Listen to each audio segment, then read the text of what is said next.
here together to take a quick look back at quiz 3, which covered section 2.3 from our workbook. Well, actually, I guess from our notes page or problems page, unit 3, um, from our course pack, continuity. That was what it was all about. Let's see how we did. First of all, everybody knew their name. Second of all, I only had one person who did not know what period they were in. And finally, I did have an issue with a couple of people who didn't know the difference between their first name and their last name. So, you know, unfortunately, those were 5-point problems. And so it's going to cost a little bit on the grade there. This is the way that the scores were distributed. And as you can clearly see, you did pretty well.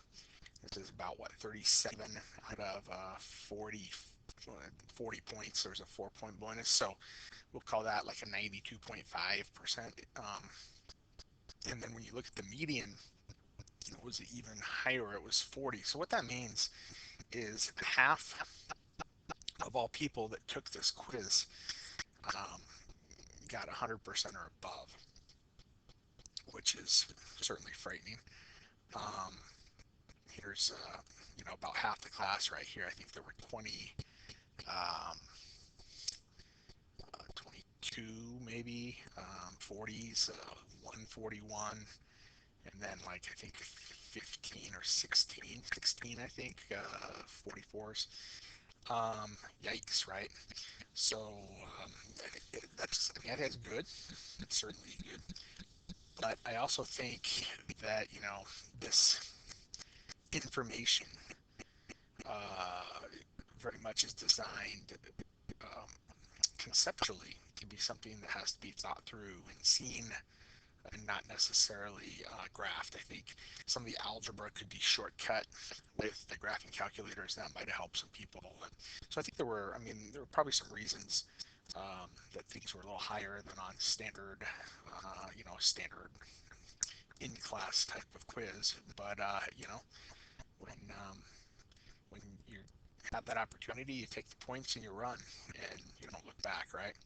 Now, I've got some people down here, and it may be a situation where you didn't put time in this particular week to this class.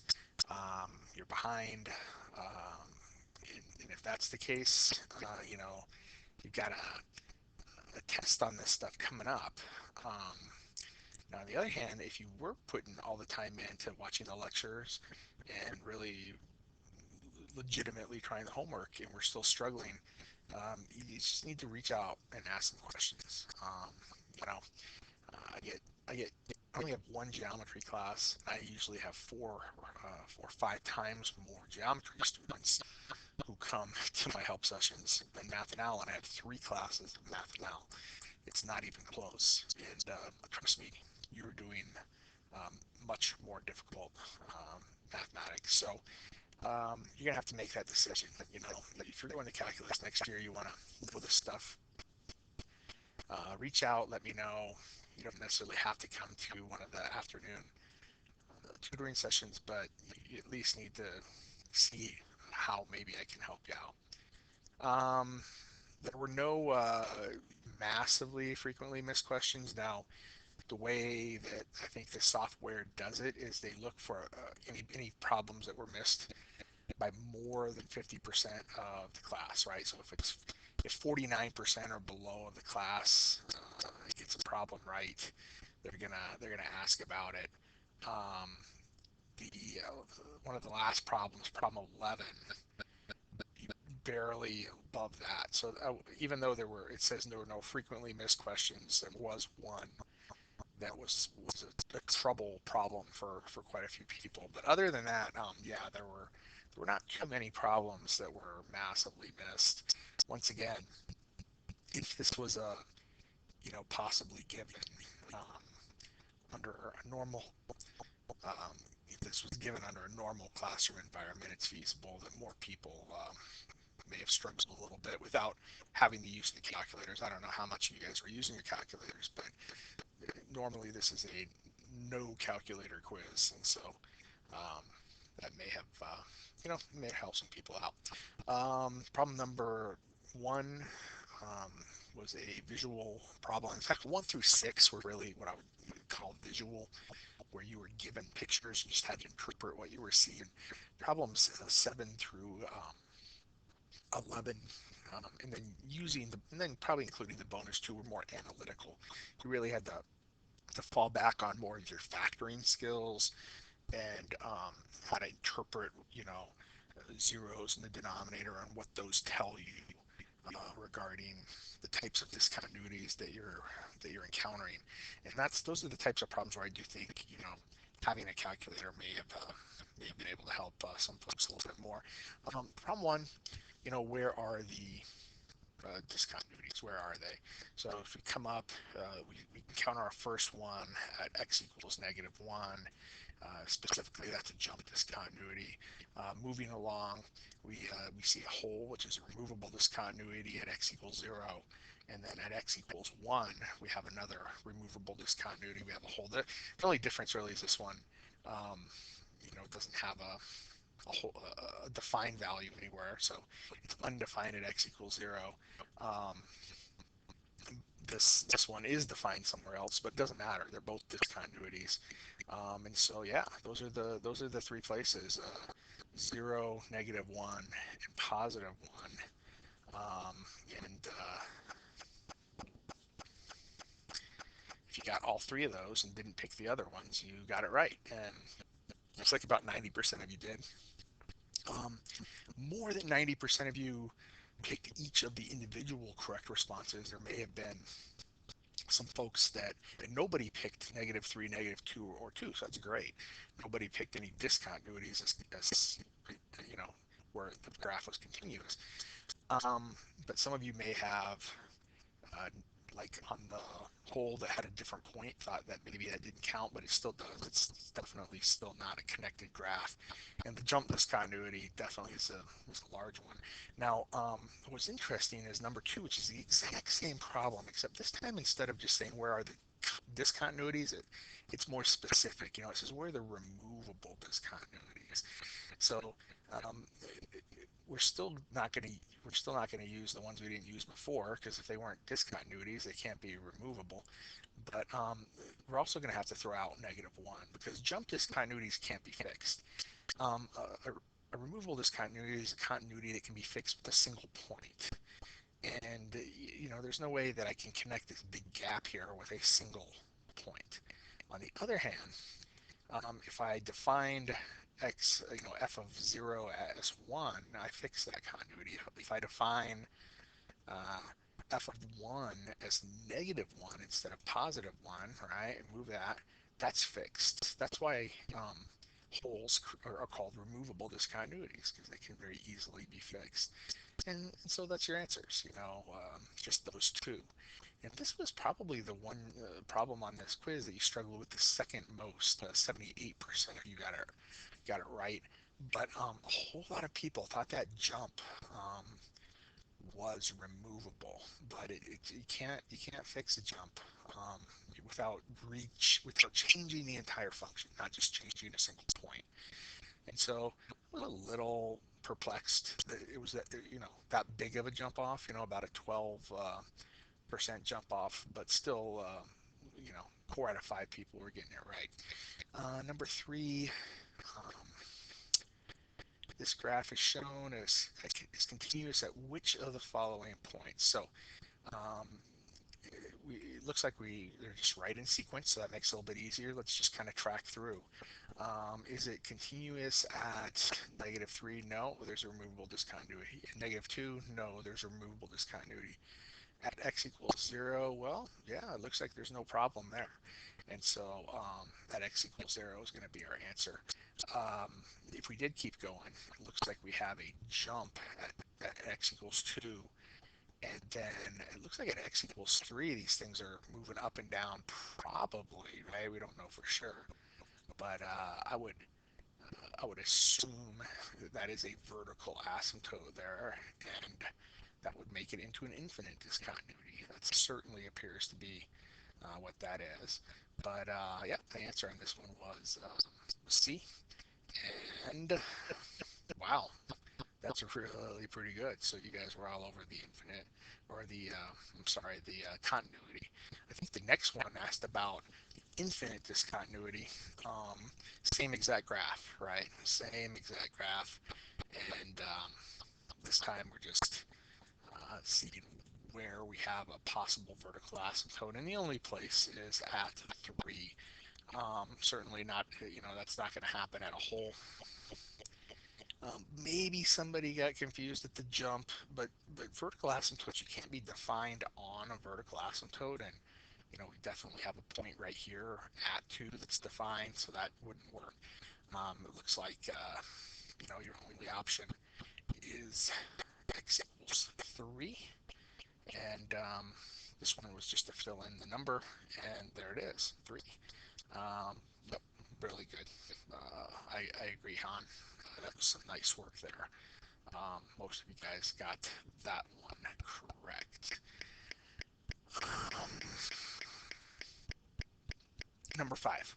Consider the graph which shows the function f of x. Please choose the reason that f of x does not have continuity to x equals 2. So this probably was the most conceptual of all the first, 5 questions. The other ones more were identification, what kind of discontinuities are we seeing? This is the first one that really wanted you to explain that you knew the definition of continuity. And that definition that we learned, last week, really set it up on Tuesday and then went forward with it, is that if the limit of a function for any c in its interval or in its domain, right, is the same as the function's value at the point at the x value approaching, we have continuity. If the limit exists, if this part exists, remember, it can't be an infinite discontinuity or jump discontinuity, because for infinite continuities and jump discontinuities, the two one-sided limits are not equal to each other, and so the limit doesn't exist at all. For removable discontinuities, it's still true because it's a hole. As you approach a hole from both sides, you are approaching the same height, so the limit still exists. But to create the hole, the value of the function is not equal to the value of the hole.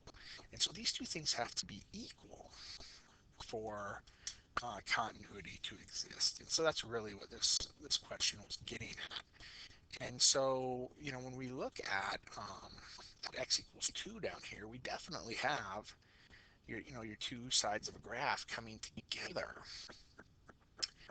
at a height that looks like -2, right? So the limit is definitely equal to -2. But the function's value is not. Once again, let's go back and write it out. The limit, okay, let's change that, of, we are calling this f of x, right? As x approaches 2 is equal to -2. But we find that f of 2 is defined as 3. Those two things are not equal. So that violates the condition of continuity. The function is not undefined at 2. It is defined. It's defined at 3. That's the height. So it is defined. That's not it. The limit is equal to -2, but that's not a reason for it to be discontinuous. That doesn't mean it's discontinuous. Now, the fact that the limit is equal to -2, but the function's value is equal to 3 means those things are not equal. So this is the one I think we're really looking at. I mean, both of these two things are true. The fact that they're not equal to each other is really what makes the continuity not exist at that point. So that's how we, use the definition of continuity to do that. The limit does exist as we approach 2. That's what, this one was trying to get at right here. We have 2 two-sided, one-sided limits that are both approaching, -2 here. And um, the limit as we approach c is not equal to f of x. So this one was a little bit tricky, except that c value would have to be f of c over here, and then it would be the definition of continuity. But it's, we're specifically talking about 2, so this one would probably still be the better answer. All right. So this was the most conceptual question. You guys still did pretty darn good on it. 91% is pretty nice. So um, I think a lot of you guys had that definition down as far as understanding what it meant by the time you got to this question. This question, a calculator wasn't going to help you on. You really kind of had to understand the two parts of the continuity definition to get number 5. Number 6, the way this type of problem was on the original quiz, it didn't give you the graph, it gave you like the conditions, and then you had to build the different things that were happening. Much better question, because you have to think about what kind of discontinuity is there, if the limit exists or not, or maybe it's continuous. You have to build the graph. I don't like really grading those problems, because it takes a long time to look for all the things that you're supposed to have, but they are a better type of question. So here I reversed it. I gave you the graph and you had to pick the conditions. So let's just go through. Let's do green for true and maybe yellow for false. So g of -3, that's right here, right, exists. Yeah, there it is up there. It looks like it has a value of 7. The limit as we approach -3 of g exists. Yeah, because we're moving towards the same height here, aren't we? So that looks good. The limit as we approach -3 is not equal to g of -3's value. That's actually the same exact type of statement we just used for the answer on number 5, but yeah, it's definitely true. 7 is not equal to 3, and so I think that's true. So we have 3 truths there. Let's keep moving. Option 2, g of 1 is equal to 2. Yeah, it certainly does look like it is. The limit as 3 approaches 1 exists. Absolutely it does. I mean, we're moving in both directions towards 2. G is continuous at 1. Well, yeah. Notice that the limit is 2 and the function's value is 2, which means that the graph is moving in on a point that's actually a closed point that's there. That's what we see, at this location. And so, yeah, that's basically, once again, your definition of continuity, and it is it's another true statement. Option 3, the limit as we approach 3, so now we're over here at 3, is 7. Well, no. For a limit to exist, the two one-sided limits have to agree, and it looks like the left limit is 4, and the right limit is 7, right? And so 7 and 4 are not equal. I guess maybe that's 3 there.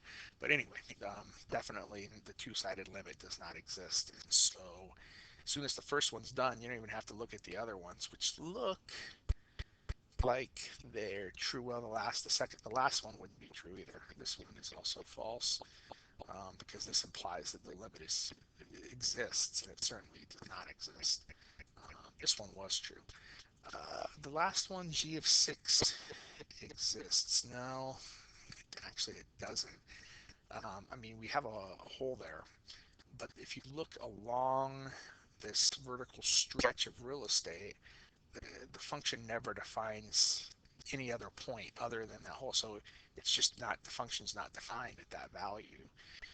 Now I would have said the limit does exist. I agree with that because we're moving both towards -2 as x approaches 6, and the limit is not equal to g of 6, but it can't be equal to g of 6 because g of 6 doesn't exist. So I guess I would agree with that, but once again, false. One false is enough. So these two don't work. Options 1 and 2 were your answers. Obviously a much more detailed problem because you had a lot more going on. And so 84%, although not as high as a lot of those earlier ones, is still not bad on a question that had as many moving parts as this one did. So I agree with the Joker. All right, so number seven's when we really ran out of the free graphs and you had to start doing it. Although for vertical asymptotes, you can still find them pretty easily by just throwing them into your graphic calculator. This one required a lot of factoring.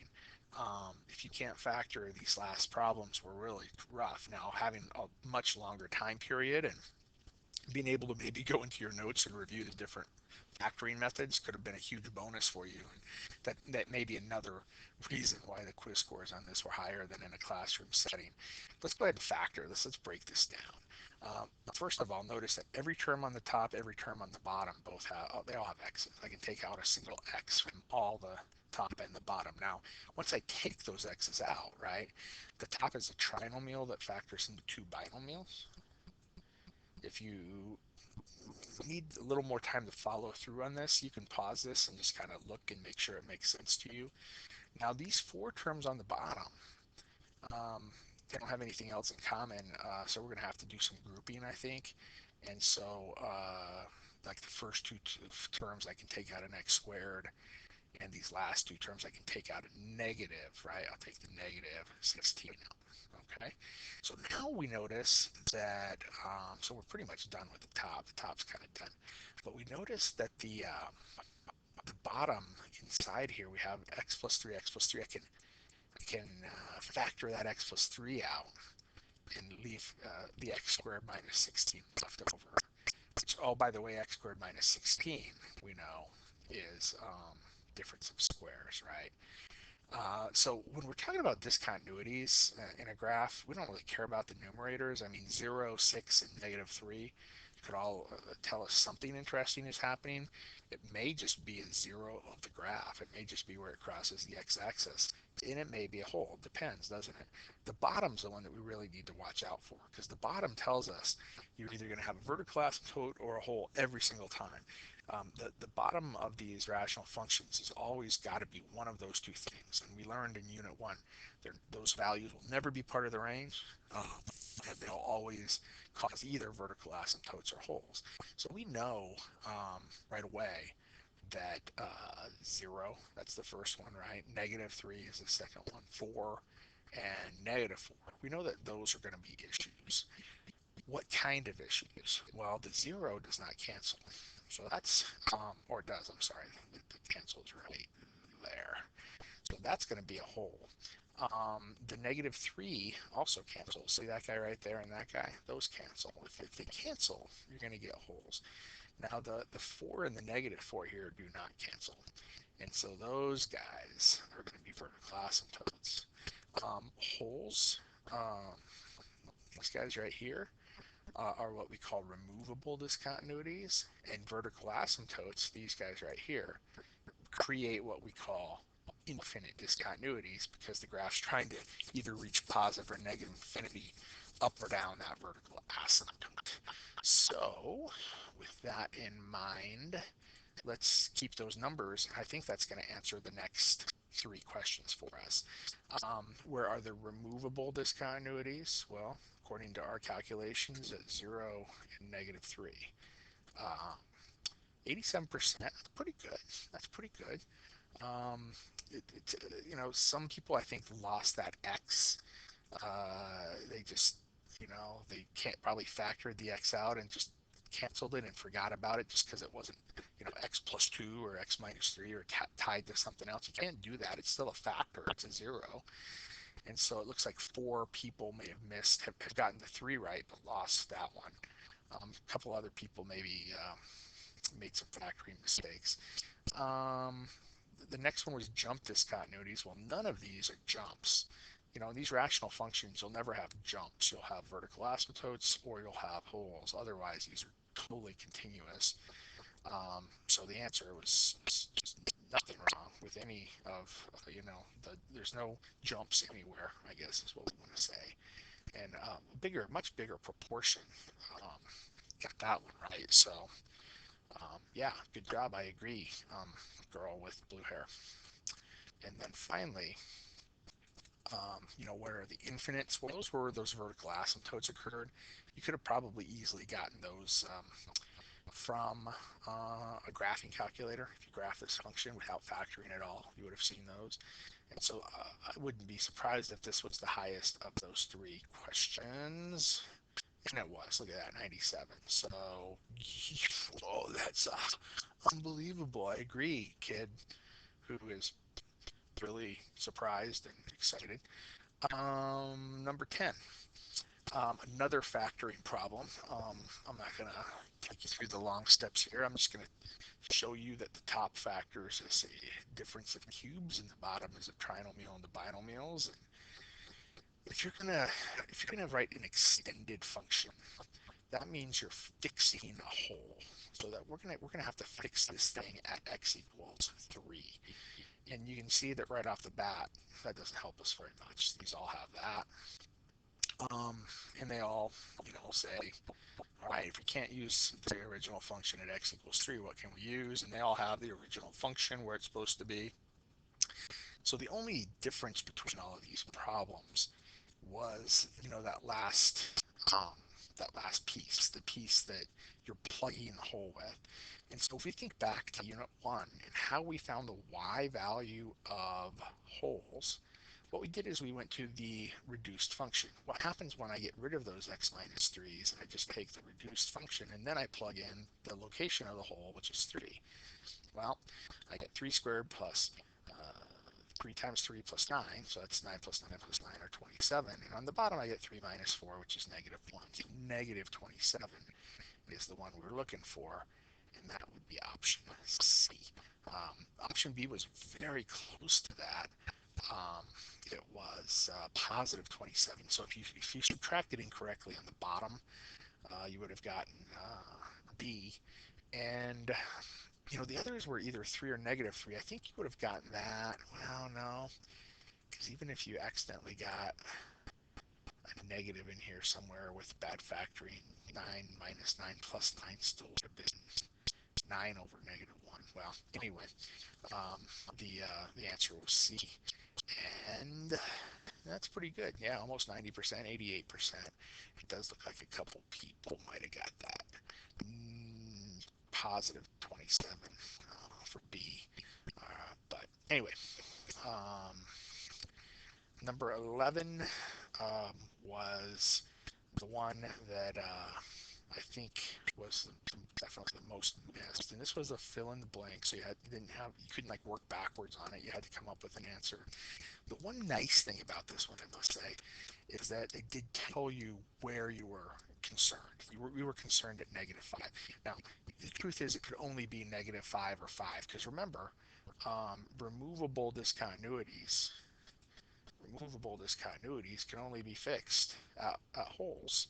And the only two possible locations for holes in this function are, positive 5 and negative 5, right? The denominator here is going to factor into, x plus 5, x minus 5. But the top doesn't factor in any conventional way. And so we have to use synthetic division. And luckily, we didn't have to try both negative 5 and 5 to figure out which one works. We just jumped right to negative 5 because we knew. And the way this works, right, is add down, multiply up, add down. Negative 5 times negative 1 is positive 5. 2 is what you get when you add, multiply, and you get negative 10, and it zeroes out. And that's really all I need to know. I already knew x plus 5 was one of my factors. The other one's going to be x squared minus 1x, and then plus 2. And so the reduced function is x squared minus x plus 2 over x minus 5. And to figure out the value of a, we really just need to plug the negative 5 in. And we get 25 plus 5, so that's 30, plus 2, so that's going to be 32 on top, and then on the bottom, negative 10. Well, that means it's going to be a negative, right? And we just have to slide the decimal 1 point, so negative 3.2 would be the answer. Now, if you reduce that down to negative 16/5, that was accepted too. In fact, there were a couple different ones that were accepted. You can see that only about 52% of everybody got this one right. And most of those, 36% of you, went ahead and put negative 3.2. I was able to see that about 15% of you picked negative 16 fifths. There were is that one person that did negative 32 tenths, so you didn't reduce your fraction, which in this case, I think I added that in. Like on a free response quiz, that would have cost you a point. You always want to reduce your answers there. I think somebody put negative 3.20, and it was exactly negative 3.2, so it shouldn't have been rounded to the hundredths place. So I don't think that one was added in there. I think somebody put a equals negative 3.2, which probably also wasn't taken, because the problem did say you can only put numbers for your answers, no variables, no spaces, no symbols like equal signs. The way you have to enter short answers in Google quizzes are very specific. So you don't want to mess around with the answers. You want to make sure you follow directions. So there were a couple of you guys that probably had the right idea, um, and just didn't follow directions. Then a whole bunch of different answers. I mean, I couldn't go through and figure out all of them, but 32, 5, 3.206. So I mean, that's pretty close, but maybe just we're off by one with a subtraction mistake or something. I don't know. This was the problem on the quiz that was missed by more than any other. Okay, and yes, I know it's shocking. You'll be okay, Mr. Farrell. All right, the bonus was pretty good. I think a lot of people got it right. I'll go ahead and work it out for you, and then we'll be done. So if I want continuity, for the following extended function, please choose the correct value of a such that we have, well, it says no discontinuity, but of course that means the same thing as continuous. We want this thing to be continuous. This function is a function that, at -2, the one function takes over for the other. It looks like to the left it's just a parabola, so it's probably coming down, on its way to a vertex at -1. But we never get there because it stops here and gives the possession over to this other function, which then takes over. And it's a root function, and it's going backwards. So um, +8. So it can't go backwards because then it wouldn't exist over here. So I'm guessing we're probably going to have a negative answer for A. But anyway, we know that root functions either look like this if they've been reflected back, or like this. But we want this point. We want this point to be aligned with this point.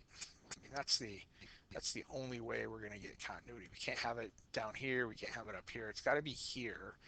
And so the first thing we really need to focus on is we need to make sure we find this height. That's the height we need to be at. And I can do that right here. I know what height that parabola is going to have at -2. F of -2 is 3 times -2 squared minus 1, or 3 times 4 minus 1, and 12 minus 1 is what, 11. So the height that these guys need to meet at is 11. So now that I know that, I can come down and say I need, go ahead and change color, I need this function to be equal to 11, knowing that the x value where it needs to equal 11 has to be at -2. So this is what I know. We can definitely subtract that 8 over here and get this. And there is the -2 that's going to create a plus, right? So plus a is, I think, what we get there. Plus 2a, I should say. this is where we need to probably square both sides to, to get rid of that root. So this becomes a 9 equals 1 plus 2a. Then we can subtract the 1. And it looks like we're going to get an answer of a equals 4. So that's probably the answer that we were looking for on this problem, which ended the quiz. So hopefully, if you had any questions, this answered them. If not, you know, shoot me a message or stop by one of the study sessions, because I'd be happy to try to help you out if you have any questions. By the way, I guess I need to show you the numbers on this. It was pretty good for a bonus. 50 people tried it, and of those 50, about 3/4 got it right. If you count everybody, people who didn't try it also, it would have been 55%, so that would have dropped it a little bit. But, I mean, a bonus is a bonus. I'm sure quite a few people will not try it. But, yeah, 38 people got it. That's a good chunk. And it does look like somebody wrote a equals 4, so it says you have to write a number only, no variables.